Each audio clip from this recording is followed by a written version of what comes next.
నమస్తే, welcome to Andhraprabha.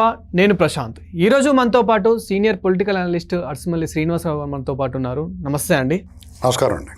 Sir, Amaravati development, ఈ Amaravati development ఇప్పుడు ఏ విధంగా జరుగుతూ ఉంది, ఏ విధంగా జరగబోతూ ఉంది? ఎందుకంటే ముఖ్యంగా మనకి వినిపిస్తుంది ఏంటంటే కనుక మళ్ళీ కూటమి ప్రభుత్వం మళ్ళోసారి వస్తే కానీ ఇంకా ఈ డెవలప్మెంట్ ఇప్పుడే కాదు అన్నట్లుగా మనకు వినిపిస్తూ ఉంది. అండ్ వైసీపీ వాళ్ళు కూడా ఇదే వ్యాఖ్యలు చేస్తూ ఉన్నారు. మరి ఇప్పుడు ఏ విధంగా ఉంది, ఏ విధంగా ఉండబోతుంది?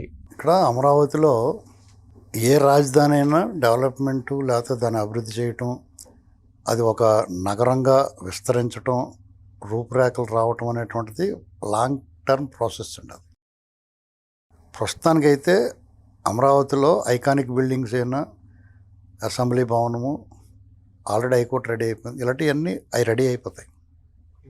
ఆ టవర్స్ కూడా సర్వేగంగా పూర్తవుతూ ఉన్నాయి. ఆ రోడ్ల నిర్మాణము, ఇన్స్టిట్యూషన్స్, ప్రభుత్వ రంగ సంస్థల తాలూకు అన్నీ రెడీ అవుతాయండి. అది పెద్ద కష్టం కాదు. మీరు గచ్చిబౌలి ఫైనాన్షియల్ డిస్ట్రిక్ట్లో రావాలంటే 25-30 ఏళ్ళు పడుతుంది. అది నిరంతరం ప్రాసెస్ అలా నడుస్తూ ఉంటుంది. అది ఇక్కడ మళ్ళా వస్తేనే కానీ అవ్వ అనేటువంటిది వీటి వరకు అయిపోద్ది. జగన్మోహన్ రెడ్డి వచ్చి మాత్రం ఏం పీకాడు, చచ్చినట్టు ఆ అసెంబ్లీలోనే కదా ఉన్నాడు. చేత మళ్ళా వస్తానే కానీ అవ్వదు అనేటువంటి అదేం లేదు. వీళ్ళ టర్మ్లో అవుద్ది, వీళ్ళు ఉండగానే అవుద్ది. మళ్ళీ జగన్మోహన్ రెడ్డి రావడం అనేటువంటి సమస్య లేదు కదా. అది అవుట్ ఆఫ్కి వచ్చినది, సిలబస్లో లేదు.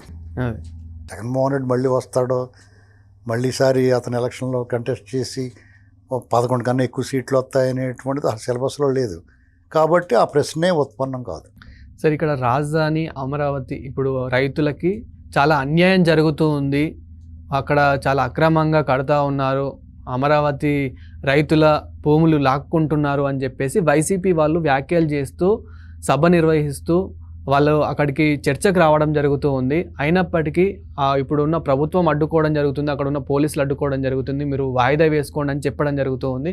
వాళ్ళని అరెస్ట్ చేయడం జరుగుతుంది, అదుపులోకి తీసుకోవడం జరుగుతుంది. ఎందుకు అని? మొట్టమొదటిగా రైతులకి ఏమి అన్యాయం జరగట్లేదు. ఫస్ట్ రైతులు ఇష్టపూర్వకంగా రాష్ట్రం కోసం భూములు ఇచ్చారు. 29,000 మంది రైతులు 33,000 ఎకరాలు ఇచ్చారు. ఒక 10 మంది రైతులు 200 ఎకరాలు ఇవ్వకపోతే లాక్కుంటారండి మామూలుగానే. 29,000 మంది ఇచ్చిన నీకేం రోగం నిప్ప అని తీసుకుంటారు. కానీ ఇక్కడ అలా చేయలేదు వాళ్ళు. ఇప్పటికే వాళ్ళు రిక్వెస్ట్ చేస్తున్నారు పోలింగ్లు ఇవ్వండి అని. అది ఈ ప్రభుత్వం యొక్క సామరస్య ధోరణి. అర్థమైందండి. అక్కడ రైతులు బెట్టు చేయటం, ప్రభుత్వాన్ని ఇబ్బంది పెట్టాలనుకోవటం వాళ్ళ తాలూకు బుద్ధి బయట పెడుతుంది. మొన్న జగన్మోహన్ రెడ్డిని కలిశారు. కలిసిన తర్వాత జగన్మోహన్ రెడ్డి దగ్గర నుంచి చూసిన తర్వాత రాజధాని మీద సీడ్ యాక్సెస్ రోడ్డు గురించి అతను మాట్లాడిన మాటలు విన్న తర్వాత అప్పటికప్పుడే ఒక అతను వెళ్ళి ఇచ్చేసాడు. సిఆర్డీకి వెళ్ళి బాబు ఇంకా భూమి ఇచ్చేస్తున్నాను, కావాలి పోలింగ్లో ఇచ్చేస్తున్నాను. అతను అంకాలు ఇంకిద్దరు ముగ్గురు ఇచ్చేశారు. అంటే మీకు ఏం అర్థమైంది?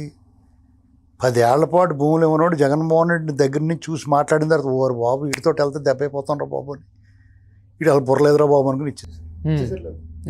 చూశారు కదా.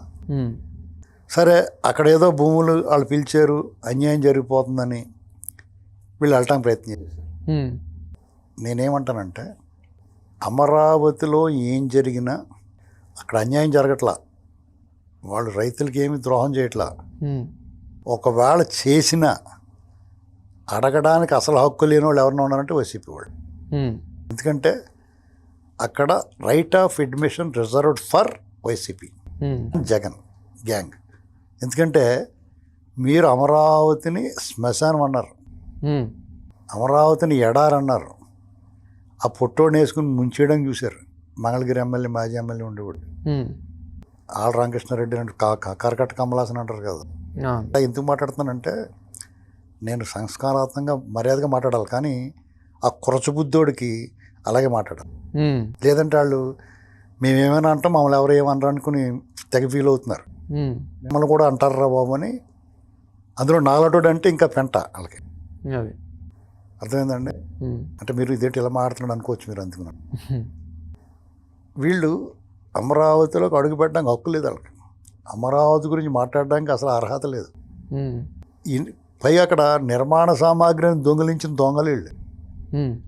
అదేంటంటే ఆ రైతుల్ని, భూములు ఇచ్చిన రైతుల్ని పచ్చి దగా చేసి, మోసం చేసి, వాళ్ళ ఆక్రోశానికి గురి చేసి, ఆవేదనకు గురి చేసి, వాళ్ళు మానసికంగా హింసించి, భౌతికంగా దాడులు చేసి, వాళ్ళు వెళ్ళడానికి ఆధార్ కార్డు చూపించమని, అమ్మవారికి పొంగళ్ళు ఇవ్వాలంటే పొత్తి కడుపు మీద తన్నిన నీచులు వీళ్ళు. వీళ్ళకి అమరావతిలోకి అసలు అడుగట్టు మామూలుగా వెళ్ళి చూసులు చేయడానికి తప్ప ఏదో ఉద్ధరిస్తామని వెళ్ళకూడదు వీళ్ళు. దాన్ని డెఫినెట్గా రైతులు అడ్డుకుంటారు. వీళ్ళు అయినా మొండిగా వెళ్తే మడతెట్టేస్తారు. అక్కడ ఏం గొడవలు జరగకుండా పోలీసులు మర్యాదగా చెప్తారు, వెళ్ళకుండా బాబు ఎందుకు వచ్చిన గొడవ. వాళ్ళ కోసమే చెప్పారు పోలీసులు, మీరు వెళ్ళకుండా వెళ్తే మీ ముడ్డి పగులుతుంది అని చెప్పి వీళ్ళని వద్దని చెప్పారు. ఇప్పుడు వరదలు వస్తాయి, వెళ్ళకుండా బాబు అందులో వెళ్తే మునిగిపోతారని చెప్తారు కదా మనకి. కలవట్ల మీద మళ్ళీ వెళ్ళొద్దని ఆపుతారు కదా పోలీసులు. ఎందుకు ఆపుతారు? మనం వెళ్తే పోతాం, కొట్టుకుపోతామని.